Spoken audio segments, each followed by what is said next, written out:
Well, a few pollsters have done presidential voting intention polls both before and after his coronavirus diagnosis, and they've shown no evidence of any sort of move in support towards the president on the basis of that. Of course, it's a little bit too early to tell, but we do know that a lot of Republicans who are voting for Donald Trump nevertheless perhaps think he hasn't taken coronavirus seriously enough.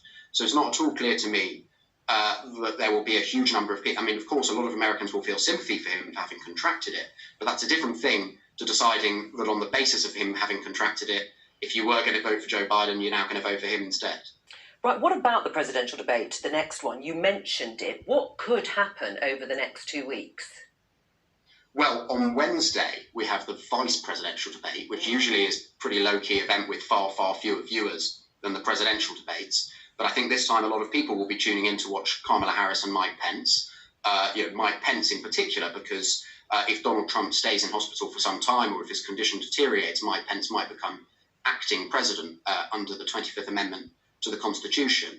Then the week after that, on Thursday week, is the second presidential debate. It's meant to be in Florida. I think even if Donald Trump hadn't gone to hospital, there were questions over that because it would have been within his 2-week quarantine period. So I think that's pretty unlikely to happen. Then there's meant to be a third debate in Nashville, Tennessee, the week after that.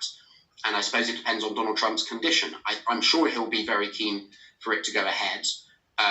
Joe Biden has said he will go to any debate, although I'm not sure if he's been asked about that since Donald Trump went to hospital.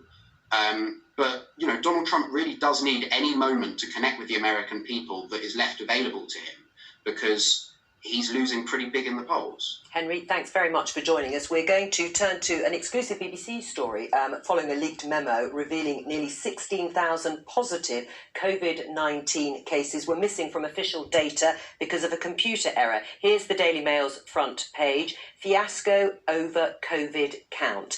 I mean, Harriet, when people see this, what will it do to their trust in the system? I think people will be concerned, but reassured to hear that everyone who did test positive has been contacted.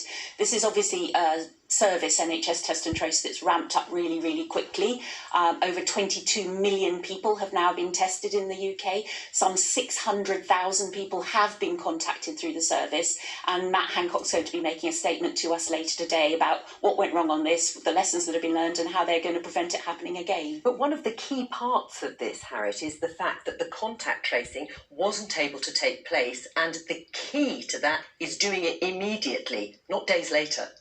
It would obviously be much better if the people had been contacted earlier. I understand from what the PM was saying earlier that they are in the process of contacting them and that there has been a gap, which is concerning. But again, it's in the context of this massively fast-growing and ramped-up service. And I'm sure that the process to prevent this happening again will have been put in place, and Matt Hancock will tell us about it later. Hilary, are you reassured? People will have got their positive test result, but their contacts won't have actually